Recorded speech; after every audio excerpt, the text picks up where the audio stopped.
திருக்கணித பஞ்சாங்கத்தின்படி வரக்கூடிய வைகாசி மாதம் 18ஆம் தேதி ஜூன் 2ஆம் தேதி நள்ளிரவு 1:50 குரு பகவான் மிதுன ராசியிலிருந்து கடகராசிக்கு பயிற்சி ஆகிறார். கடகராசியில பயிற்சி ஆகக்கூடிய குரு ஐப்பசி 14ஆம் தேதி வரைக்கும் கடகத்துல இருக்காரு. அதாவது 10வது மாசம் 31ஆம் தேதி வரைக்கும் கடகத்துல. அதுக்கப்புறமா அதிசாரமா சிம்ம ராசிக்குள்ளேயும் குரு வருது. இந்த அதிசார பயிற்சி அப்படிங்கிறது பெரிய லெவல்ல சேஞ்சஸ் கொடுத்துறாது. சிம்ம ராசில இருந்து மறுபடியும் எகைன் கடகராசிக்குள்ள வக்ரகதியில 25/1/2027 தை மாசம் 10ஆம் தேதி வக்ரகதியில மறுபடியும் கடகத்துக்கே போய் உட்கார்றாரு. இப்போ கடகத்துல குரு இருந்தால் மேச ராசிக்கு என்ன மாதிரியான பலன்கள் அப்படிங்கறது இந்த பதிவுல பார்க்க போறோம். எப்பவுமே ஒரு நிகழ்வு நடந்ததுன்னு வைங்களேன், அதுல நன்மையும் இருக்கும் தீமையும் இருக்கும். குரு அப்படின்னு சொல்லக்கூடிய கிரகம் முழுமையா நன்மையும் மட்டுமே செய்யறாது, அதுக்காக முழுசா தீமையும் செஞ்சிடாது. சனி பயிற்சி அது முழுசா தீமை செஞ்சிடுமா அப்படின்னு கிடையாது. அப்ப குரு பயிற்சியினால என்ன நன்மைகள் மேஷத்துக்கு இருக்குது, அதே நேரத்துல என்னென்ன விஷயங்கள ஜாக்கிரதையா இருக்கணும் அப்படிங்கறதையும் நம்ம பாத்திரலாம். பொதுவா கடகத்துல குரு இருக்கிறார் அப்படின்னாவே அது உச்ச குரு. மேக்சிமம் ஆஃப் த பவர் அந்த ஜூபிட்டருக்கு, அது குரு பகவானுக்கு உச்சகட்டமான சக்தி அப்படிங்கிறது குரு கடகத்துல இருக்கும்போதுதான். சோ அப்படி ஒரு நிகழ்வு இந்த வருஷம் நடக்குது. மறுபடியும் இதே மாதிரி ஒரு சூழ்நிலை வர்றது அப்படிங்கிறது 12 வருஷம் ஆகும். 12 வருஷத்துக்கு அப்புறம் தான் மறுபடியும் கடகத்துக்குள்ள குரு வருவாரு, உச்சமாவாரு, ஏகன் அதே மாதிரியான ஒரு பொசிஷனுக்குள்ள வரலாம். சோ இதுதான் இந்த குரு பயிற்சியில நம்ம பார்க்க வேண்டிய மிக முக்கியமான விஷயம். ஆல்ரெடி மேசராசிக்கு 7.5 சனி அப்படிங்கிற ஒரு பாதிப்பும் இருக்குது. இப்பதான் ஸ்டார்ட் ஆயிருக்கு. 7.5 சனி வந்ததுக்கு அப்புறம் நிறைய குடும்பத்துல நிறைய விரயங்கள், மருத்துவ செலவுகள் வந்திருக்கும். நிறைய குடும்பத்துல சுபகாரியங்களும் ஆயிருக்கும். ஏன்னா 12ஆம் இடம் அப்படிங்கிறது விரயம் தான். ஒன்னும் மருத்துவ செலவு கொடுக்கணும், அது மேஷத்துக்கு 11ஆம் அதிபதி 12ல மறையறதுனால ஒரு நல்ல காரியத்துக்காக செலவு பண்ண வைக்கணும். சோ அப்படியெல்லாம் இருக்கு. மேஷம் ரெண்டையுமே அனுபவிச்சிருக்கும். இப்ப அந்த குரு கடகத்துக்குள்ள வந்ததுக்கு அப்புறம் உங்களுடைய ராசிக்கு 8ஆம் இடம், 10ஆம் இடம், 12ஆம் இடத்தை பார்வை செய்யறாரு. 12ஆம் இடத்துல, அதாவது 7.5 சனி துவக்க காலகட்டங்கள்ல இருக்கக்கூடிய மேச ராசிக்கு குருவினுடைய பார்வை சனி மேல விழுகுது. 7.5 சனியினுடைய பாதிப்பு இன்னும் ஒரு காலத்திற்கு உங்களுக்கு பெருசா ஒன்னும் பண்ணாது. ஃப்ரீயா ரிலாக்ஸா இருக்கல. 7.5 சனியிலிருந்து நீங்க தப்பிச்சிட்டீங்க அப்படின்னு சொல்லுவோம் இந்த ஒரு வருஷத்துக்கு. சரி, அதெல்லாம் விடுங்க. இப்ப குரு 4ஆம் இடத்துக்கு வந்தாச்சு, என்ன பண்ண போகுது அப்படின்னா, ஃபர்ஸ்ட் பாருங்க, உங்களுடைய ராசிக்கு அவர் 9ஆம் அதிபதி, பாக்கியஸ்தானாதிபதி, அதே நேரத்துல 12ஆம் அதிபதி, விரயஸ்தானத்திற்கு அதிபதி அவர் தான். அவர் போய் 4ஆம் இடத்துல போய் உட்கார்றாரு அப்படின்னா சுகஸ்தானம் பலம் அடையுது அப்படின்னு தான் நம்ம சொல்லணும். ஏன்னா 9ஆம் அதிபதி 4ல் இருக்கும்போது சுகம் பலம் அடையும், சுகவீனம் படாது. இப்ப இதுக்கு முன்னாடி எல்லாம் உடல்நல தொந்தரவுகள் அதிகமா இருந்துட்டு இருந்து மருத்துவ செலவுகள் அது இதுன்னு போயிட்டு வந்துட்டு இருந்தீங்க. ஒரு ஹெல்த் ரிலேட்டடா ஒரு நல்ல ஒரு சூழ்நிலையே இல்ல அப்படின்னு இருக்கக்கூடிய மேசராசி என்பவர்களுக்கு எல்லாம் அப்படியே மாறிடும். ஹெல்த் படிப்படியா முன்னேற்றம் அடைஞ்சிடும், நல்லபடியான ஒரு சூழலுக்குள்ள வந்துருவீங்க. சரி, அடுத்து படிப்பு அப்படிங்கிற விஷயத்துல பார்க்கும்போது 4ஆம் இடம் படிப்பையும் சொல்லுது, உயர்கல்வியை சொல்லுது. அப்ப அந்த ஸ்கூல் 10th முடிச்சுட்டு +1 +2 காலேஜ் டைம் இந்த ஏஜ் குரூப்ல இருக்கக்கூடிய நபர்களுக்கு இந்த காலகட்டம் படிப்புல ஒரு நல்ல சேஞ்சஸ் இருக்கும். இதனால வரைக்கும் ரொம்ப சோம்பேறித்தனப்பட்டிருப்போம், சரியா படிக்காம போயிருப்போம், நிறைய மார்க்ஸ் வந்திருக்காது, நிறைய படிச்சிருந்தாலும் நிறைய மார்க்ஸ் வந்திருக்காது, சரியா எக்ஸாம் டைம்ல சரியான ஏன்சரை நம்மளால எழுத முடியாது, மனசுக்குள்ள இருக்கும் நான் வெளியில வராது. சோ அந்த மாதிரியான ஒரு சூழ்நிலைகளா இருந்துட்டு இருந்திருக்கும். கொஞ்சம் கஷ்டப்பட்டிருப்பீங்க. கடுமையான முயற்சிகள் முயற்சிக்கு ஏற்ற பலன் எல்லாம் இருந்திருக்கும். இனிமேல் அந்த பலன் எல்லாம் கிடைக்க போகுது, எந்த மாற்றமும் இல்லை. 9ஆம் அதிபதி 4ல இருந்தா கண்டிப்பா பலன் உண்டு. அப்போ கரெக்டான ஒரு கோர்சஸ் எல்லாம் சூஸ் பண்ண ஒரு வருட காலங்கள்ல படிக்கக்கூடிய அந்த கோர்சஸ் எல்லாம் இருக்கு இல்லையா, ஏழான் கோர்சஸ் மாதிரி, அதெல்லாம் கரெக்டா சூஸ் பண்ணுவீங்க. அது உங்களுடைய கெரியருக்கு மிக முக்கியமான ஒரு விஷயமா இருக்கும். சரி, நான் வேலைக்கு போயிட்டு இருக்கேன் சார், ஐடில ஒர்க் பண்றேன், அதுல ஏதாவது ஒர்க் பண்ணிட்டு இருப்பீங்க. சரி, நான் ஏதாவது ஏழான் கோர்சஸ் பண்ணலாமா பிடிக்கலாமா, தாராளமா பண்ணலாம். இந்த டைம் கண்டிப்பா பண்ணுவீங்க. அது உங்களுடைய கெரியர் டெவலப்மெண்ட்டுக்கு, உங்களுடைய சம்பள உயர்வுக்கு, பதவி உயர்வுக்கு உறுதுணையா இருக்கும். வேலைக்கு போயிட்டு இருக்கக்கூடிய எல்லா நபர்களுக்கும் பொறுப்புகள் அதிகரிக்கும். பொறுப்பு அதிகரிக்கிறதுனா எப்படிங்க, ஒரு டீம் லீடர் பொசிஷன்ல இருந்தவங்க 10 டீமுக்கு நீங்க ஹெட் ஆயிடுவீங்க, ஒரு மேனேஜர் பொசிஷனுக்கு வந்துடுவீங்க. ஒரு டீம் லீடருக்கு கீழே ஒர்க் பண்ணிட்டு இருந்த கொலிகா இருக்கிறவங்க நீங்க ஒரு டீம் லீடர் ஆகலாம், சரிங்களா. ஒரு சூப்பர்வைசரா இருந்தவங்க ஒரு மேனேஜர் ஆகலாம். அடுத்த கட்ட இடத்தை நோக்கி உங்களுடைய பதவி உயரும். பதவி உயரும்போது என்ன, மறைமுகமா சொல்லக்கூடிய விஷயம், பதவி உயர்ந்துருச்சு, வேற என்ன வேலையும் அதிகமாகும்.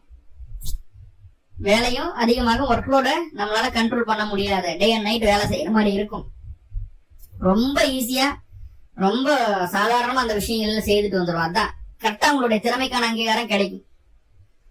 அரசாங்க அரசியல் சம்பந்தப்பட்ட விஷயங்கள் இருக்கக்கூடிய நபர்களுக்குமே பதவி அப்படிங்கிறது கிடைக்கிறதுக்கு வாய்ப்புகள் அதிகமும் உண்டு. பதவியோட சேர்த்து இடமாற்றங்களும் கிடைக்கும். சொந்த ஊரை விட்டு வெளியூர்ல இருக்கக்கூடிய மேசராசி என்பவர்களா சொந்த ஊரை தேடி வர்றதுக்குண்டான ஒரு சூழ்நிலையை சொல்லுது. சோ அப்போ அங்க பிஆர் கிடைக்கல, விசா கிடைக்கல, அந்த மாதிரி எந்த விஷயங்கள் எந்த பிரச்சனைகள் இருந்தாலும் இந்த காலகட்டம் அதுக்கான முயற்சிகள் எடுத்தீங்கன்னா அது உங்களுக்கு கிடைக்கும். ஒண்ணு இங்கிருந்து அங்க போறதுக்கும் சாதகமா இருக்கு, இல்ல அங்கிருந்து இங்க வர்றதுக்கும் சாதகமா இருக்குது. ரெண்டுக்குமே சாதகமா இருக்குது. சரியா பயன்படுத்திக்கலாம். எப்போ? குரு பயிற்சி, குரு கடகத்தில் இருக்கக்கூடிய நாட்கள்ல மட்டும். ரைட். வேற என்னென்னவெல்லாம் 4ஆம் இடத்துல உங்களுக்கு கிடைக்கக்கூடிய ஒரு நன்மையா இருக்கு அப்படின்னு சொல்லி பாத்துட்டீங்கன்னா, வீடு வாங்க முடியல, நிலம் வாங்க முடியல, வாகனம் வாங்க முடியல, அதுக்கான நிறைய முயற்சிகள் எடுத்துட்டு இருந்தோம், எதுவுமே நம்மளுக்கு செட் ஆகல. நிறைய முயற்சிகள் எடுத்து இருந்தோம், எதுவுமே செட் ஆகல. அதே போல கையில காசு பணம் வச்சிருக்கும் போது கூட நம்மளுக்கு வேலை தொழில் அமைப்புகள்லயுமே ஒரு நல்ல ஒரு அங்கீகாரம் கிடைக்கல. சோ இந்த மாதிரி விஷயங்கள் எல்லாம் இருக்கு இல்லையா உங்களுக்கு, அது எல்லாமே உங்களுக்கு சாதகமா மாறும். வீடு அமையாதவங்களுக்கு வீடு அமையிறது, வாகனம் அமையாதவங்களுக்கு வாகனம் அமையிறது, இல்ல வீட்டுல ஏதாவது மராமத்து பணிகள் செய்யறதோ, இல்ல வீட்டுல ஒரு வாஸ்து குற்றம் இருக்கு அதை சரி பண்ணிக்கணும்னு முயற்சி பண்றீங்க, எங்கெங்கயோ வாஸ்து முறை எல்லாம் போய் பார்த்துட்டு வந்தாச்சு, ஒன்னும் வேலைக்கு ஆகல. இந்த டைம் கரெக்டான ஒரு ஆள் கிடைப்பாங்க, அதை கூட்டு வந்து பாப்பீங்க, சரி பண்ணிடுவீங்க. சோ அந்த மாதிரி வீடு நிலம் வண்டி வாகனம் சொந்தமான விஷயங்கள் இருந்து வந்த பிரச்சனைகள் நீங்கும். முக்கியமான ஒரு விஷயம் என்னன்னா, மேசராசியில் நீங்க பிறந்திருக்கீங்கன்னா உங்களுடைய தாயும் தந்தையும் நல்ல அந்யோன்யமா இருப்பாங்க. உங்களோட குழந்தை மேசராசி 3 வயசு தான் ஆச்சு, 4 வயசு தான் ஆச்சு, என் குழந்தை பிறந்ததுக்கு அப்புறம் கணவன் முறையை நாங்க ஒன்னா இல்ல, சண்டை சச்சரவா இருந்துட்டு இருக்குது, ஒன்னும் திருப்தி இல்லாம இருந்துட்டு இருக்கு அப்படின்னு ஃபீல் பண்ணீங்க அப்படின்னா, நீங்க உங்க குழந்தை மேசராசி அல்லது மேச லக்னமா கூட இருக்கலாம், தப்பு இல்ல. குரு பயிற்சி ஆனதுக்கு அப்புறம் கணவன் மனைவிக்குள்ள நல்ல ஒரு அண்டர்ஸ்டாண்டிங் வரும் அப்படிங்கறத நம்ம புரிஞ்சுக்க வேண்டியது இருக்கு. சரி, 4ஆம் இடத்துல குரு இருந்தா படிப்பு, வேலை வாய்ப்பு, அதே போல சொந்த தொழில் செய்யணும் அப்படிங்கிற எண்ணம் வரும். சொந்த தொழில் செய்யணும் அப்படிங்கிற எண்ணம் வரும். அதுக்கான முதலீட செய்யணுங்கிற விருப்பம் அதிகரிக்கும். முதலீடு செய்யணுங்கிற விருப்பம் அதிகரிக்கும். சோ இப்படி நிறைய விஷயங்கள் அங்க பொறுத்து வருது. 4ஆம் இடம் அப்படிங்கிற சுகஸ்தானம். சுகஸ்தானம் மட்டும் கிடையாது, முதல் திரிகோணம் அது, முதல் கேந்திரம் அது, முதல் லட்சுமி ஸ்தானம். அங்க போய் 9ஆம் அதிபதி பாக்கியாதிபதி உட்கார்றது அப்படிங்கிறது மிகப்பெரிய நன்மை.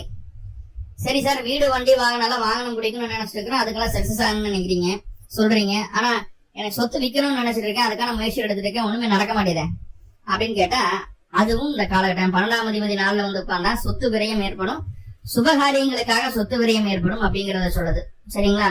ஒரு நல்லது செய்யணும் அப்படிங்கிறதுக்காக கையில இருக்கிற பொருளை காசு பணத்தை எல்லாம் வித்து, ஒரு நகையை வித்து, இல்லைன்னா ஒரு லேண்டை வித்து நல்ல காரியத்தை நம்ம செய்துக்கிடுவோம். சோ அந்த மாதிரியான ஒரு சூழ்நிலைகளும் காட்டுது. மருத்துவமனையில நீண்ட காலமா மருத்துவமனையில அட்மிட் ஆகி ட்ரீட்மெண்ட் எடுத்துட்டு இருக்கக்கூடிய மேசராசி என்பவர்கள்லாம் வீடு திரும்பறதுக்கு உண்டான காலம் வந்தாச்சு. ஆரோக்கியம் சூப்பரா இருக்க போது, முன்னாடி இருந்த தொந்தரவுகள் பிரச்சனைகள் எதுவுமே இல்ல, ரிலாக்ஸ்டா ஃப்ரீயா இருக்க போறீங்க. ரைட். இப்ப குரு 8ஆம் இடத்தை பாக்குது இல்லையா, அஷ்டமஸ்தானத்தை பாக்குது. அவர் 9ஆம் அதிபதி 12ஆம் அதிபதி அஷ்டமஸ்தானத்தை 4ஆம் இடத்துல இருந்து பாக்குறாரு. இது என்னன்னா, இதுக்கு முன்னாடி ஏதாவது வம்பு வழக்கு பிரச்சனைகளை சிக்கி இருக்கிறீங்க, அதுக்கான கோர்ட்டு கேஸ் எல்லாம் போயிட்டு இருக்கு அப்படின்னா, நீங்க அந்த வம்பு வழக்கு பிரச்சனையில இருந்து வெளிவர்றதுக்கு உண்டான ஒரு அற்புதமான கீ டூல் கிடைக்கும். சோ இத செஞ்சா இந்த பிரச்சனையில இருந்து நம்ம வெளியே வந்துடலாம் அப்படின்னு அந்த ஒரு வாய்ப்பையும் குரு பகவான் ஏற்படுத்தி தராரு. சரி, எப்போ யாருக்கோ காசு பணம் கொடுத்துட்டு அந்த காசு பணம் திரும்பி வரமாட்டேது, அதுக்கான எங்கெங்கயோ போயிட்டு அந்த கோயிலுக்கோ போயிட்டோம், வரவே இல்லை, நம்ம ஏமாத்திட்டு போயிட்டாங்கிற ஒரு எண்ணம் மட்டும்தான் மனசுக்குள்ள இருக்கு அப்படின்ட்டு இருந்ததுன்னா, கண்டிப்பா வீட்டு பக்கத்துல இருக்கக்கூடிய குரு ஸ்தலங்களுக்கு போயிட்டு வாங்க, தப்பே கிடையாது. விட்ட பணம் கைக்கு சேரும். தினமும் அந்த குரு ஸ்தலத்துல குருவுக்கு 2 நெய் தீபம் போட்டுவாங்க, இல்ல வியாழக்கிழமை நாள் மட்டுமாவது போடுங்க. இழந்த பணத்தை மீட்டெடுக்கக்கூடிய வாய்ப்பினை அந்த குரு பகவான் ஏற்படுத்தி தருவார். அடுத்ததை பாத்துட்டீங்க, உயிர் சொத்து சம்பந்தமா ஏதாவது தொந்தரவுகள் இருக்கு, இல்ல உயிர் சொத்து சம்பந்தமா ஏதாவது பேச்சுவார்த்தைகள் ஏற்படணும், உயிர் சொத்தை பிரிக்கணும், அந்த மாதிரி ஏதாவது விஷயங்கள் இருந்தா இந்த காலகட்டம் தாராளமா செய்யலாம். அதே நேரத்துல உயிர் சொத்து பிரிவினையில இருக்குது, நம்மளுக்கு வர வேண்டிய சொத்து நம்மளுக்கு சேரல, அதுக்கான வம்பு வழக்கு கோர்ட்டு கேஸ் எல்லாம் போயிட்டு இருக்கு அப்படின்னா அதுல ஒரு நல்ல மாற்றம் கிடைக்கும். உங்களுக்கு சேர வேண்டிய, உங்களுக்கு நியாயமா சேர வேண்டிய சொத்து உங்களுக்கு சேர்றதுக்குண்டான வாய்ப்புகளையும் சொல்லுது. சோ இப்படி குரு 4ஆம் இடத்துல இருக்கும்போது 8ஆம் இடத்தை பார்வை செய்யறதுல எத்தனை நன்மைகளும் உண்டு. 10ஆம் இடத்தை பார்க்குது. இதனால் வரைக்கும் தொழில பயங்கரமான அடி விழுந்திருக்கும், ஏன்னா 12ஆம் இடத்துல சனி வந்ததுக்கு அப்புறம் கண்டிப்பா தொழில் டவுன் ஆயிருக்கும். நிறைய அலைச்சல் இருக்கும், நிறைய செலவுகள் இருக்கும், எதையுமே கண்ட்ரோல் பண்ணவே முடியாது. நம்ம கையில எதுவுமே இல்லை அப்படிங்கிற மாதிரி எல்லாம் தோணிடும். நம்மளாம் எதுக்கடா இருக்கும் அப்படின்ற எண்ணத்தை எல்லாம் கொடுத்துருவாரு 12ஆம் இடத்து சனி. குருவினுடைய பார்வை 10ஆம் இடத்துக்கு கிடைக்கும் போது அந்த தொழிலில் இருந்து வந்த பிரச்சனைகள் எல்லாமே குறையுது. அடுத்தடுத்து என்ன பண்ணலாம், தொழில் எப்படி எல்லாம் டெவலப் பண்ணலாம் அப்படிங்கிற மைண்ட் செட் மட்டும்தான் மைண்ட்ல ஓடிட்டு இருக்கும். மற்றபடி மாமியார் மருமகள் இடையே இருந்து வந்த பிரச்சனைகள் குறையும். மாமியாருக்கும் மருமகளுக்கு இடையே நல்ல ஒரு சுமூகமான உறவு நீடிக்கும். இதனால வரைக்கும் தொழில உங்களை எல்லாம் யாரு மட்டம் தட்டிட்டு இருந்தாங்களோ அவங்க எல்லாத்துக்கும் முன்னாடியுமே ரொம்ப ஒரு திமிரா கெத்தா ஆணவமா என்னால முடிஞ்சது பாரு, நான் சக்சஸ் பண்ணி வந்துட்டேன் அப்படின்னு சொல்லி கெத்தா சொல்ற அளவுக்கு உண்டான ஒரு சூழ்நிலையை அந்த குரு பகவான் ஏற்படுத்தி தந்துருவார். சோ அதுல எந்த மாற்றமும் இல்லை. அதே நேரத்துல 12ஆம் இடத்துக்கு குருவினுடைய பார்வை 7.5 சனியினுடைய பாதிப்புல இருந்து இருக்கக்கூடிய மேசராசி அன்பர்களுக்கு அந்த 12ஆம் இடத்துக்கு குருவினுடைய பார்வை என்ன செய்யுது அப்படின்னா, 7.5 சனியினுடைய பாதிப்பை குறைக்கிறது மட்டும் இல்லாம இதுவரைக்கும் செய்த செயலுக்கு உண்டான லாபம் கிடைக்காம போயிட்டு இருந்தது மேஷத்துக்கு. உங்களுடைய செயலுக்குண்டான சரியான சன்மானத்தை இந்த 12ஆம் இடத்து பார்வை, குருவினுடைய பார்வை, சனி மீது உள்ள பார்வை கண்டிப்பா ஏற்படுத்தி கொடுக்கும். நீங்க என்ன செய்றீங்களோ, எவ்வளவு எஃபர்ட் போடுறீங்களோ அந்த அளவுக்கு ரிசல்ட், எந்த அளவுக்கு ஹார்ட் ஒர்க் பண்றீங்களோ அந்த அளவுக்கு நல்ல பலனை கொடுக்கும், நல்ல சம்பாதித்து கொடுக்கும். அதுல எந்த மாற்றமும் இல்லை. ஓகே, ஓவராலா பாத்துட்டீங்கன்னா இதெல்லாம் நன்மையா சொல்லிட்டோம். சோ இதுல சின்ன சின்ன வருத்தங்களும் குறைபாடுகளும் உண்டு குரு 4ஆம் இடத்துல இருக்கிறதுனால. ஃபர்ஸ்ட், கணவன் மனைவி உறவுக்குள்ள பெரிய விரிசல் வருவதற்கு வாய்ப்புகள் உண்டு. அப்ப கணவன் மனைவி உறவை ஸ்மூத்தா அட்ஜஸ்ட் பண்ணி கொண்டு போகணும், கொஞ்சம் விட்டு கொடுத்து போகணும். என்ன வேணும் என்ன வேணாம் அப்படிங்கறத நம்மளா புரிஞ்சுக்கிட்டு, அவங்க சொல்ல மாட்டாங்க கண்டிப்பா, நம்மளா புரிஞ்சுக்கிட்டு வேணுங்கிற மாதிரி நம்ம அவங்களுக்கு தேவையானதை நம்ம பூர்த்தி பண்ணி வைக்கிறதுக்கு உண்டான வழியை பார்க்கணும்.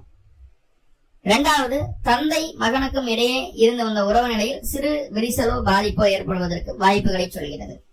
அதே நேரத்தில் அந்த காலகட்டம் 4ஆம் இடத்துல கூட இருக்கும்போது குலதெய்வ வழிபாடு, தெய்வ சங்கல்பத்துக்குள்ள போறது பிடிக்கிறது, இதெல்லாம் நம்ம பண்ண மாட்டோம். அது கொஞ்சம் பெண்டிங் ஆகும். எல்லாமே நம்மளுக்கு சாதகமா இருக்குது, எல்லாமே நம்மளுக்கு அனுகூலமா இருக்கிற மாதிரி இருக்கும்போது தெய்வத்தை மறந்துடுவோம் இல்லையா? அந்த மறந்து இங்க வர்றதுக்கு வாய்ப்புகள் உண்டு. ஆல்ரெடி நம்ம பெரிய பொறுப்புல இருக்கோம், பதவியில இருக்கோம் அப்படின்னா இந்த ஒர்க்லோடு, முன்னாடியே சொன்ன மாதிரி ஒர்க்லோடு அதிகமாகும் இந்த காலகட்டம். சோ அதை நம்ம அந்த ஒர்க்லோட மேனேஜ் பண்ணி நம்மளுடைய பொறுப்பை பதவியை தக்க வச்சுக்கிற மாதிரியான ஒரு சூழ்நிலைகள் இருக்கும். 3வதா, மூத்த சகோதரம், சித்தப்பா அப்படிங்கிற உறவு நிலைகள்ல சின்ன சின்னதான கசப்புகளும் சங்கடங்களும் வந்து போகும். அதே போல பாலிய நண்பர்கள், ரொம்ப நாளா நண்பர்களா இருக்கக்கூடிய நபர்கள் உங்களுக்கு எகென்ஸ்டா செயல்படுறாங்களோ அப்படிங்கிற ஒரு எண்ணத்தை கொடுக்கும். என்னதான் பொருளாதார முன்னேற்றம் இருந்தாலும், என்னதான் லாபம் இருந்தாலும், மனசுக்கு பிடிச்ச விஷயங்கள் எல்லாமே நம்மளுக்கு சாதகமா நடந்தாலும், ஏதோ ஒரு இடத்துல நம்மளுக்கு பெருசா மன நிம்மதி இல்லையோ, இல்ல ஒரு லாப மேன்மை இல்லையோ, இன்னும் கிடைச்சா நல்லா இருந்திருக்குமோ அப்படிங்கிற ஒரு மன சஞ்சலத்தை இந்த குரு பயிற்சி உங்களுக்கு கொடுத்தே தீரும். அதுல எந்த மாற்றமும் இல்லை. சோ நிறைய பாசிட்டிவ் இருந்தாலும் இந்த விஷயங்கள்ல சின்ன சின்ன குறைகளும் தருது. உறவுகள் ரீதியாகவும் மன ரீதியாகவும் சின்ன சின்ன குறைகளையும் அந்த குரு பகவான் தர்றாரு.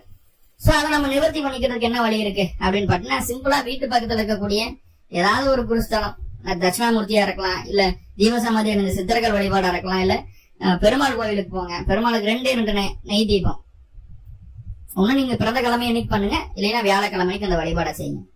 செய்துட்டு வாங்க. கண்டிப்பா அந்த குரு பயிற்சியில் ஏற்படக்கூடிய நன்மைகள் பலவிதமா அதிகரிக்கும், தீமைகளும் குறைஞ்சிரும் அப்படிங்கறத புரிஞ்சுக்கணும். மேலும் மேஷராசி என்பவர்களுக்கு குரு பயிற்சியினால எல்லா விதமான நன்மைகளும் நடக்கணும்னு சொல்லி எல்லாம் பல பரம்பொருளை பிரார்த்தனை பண்ணிட்டு அந்த பதிவை முடிச்சுக்கிறேன்.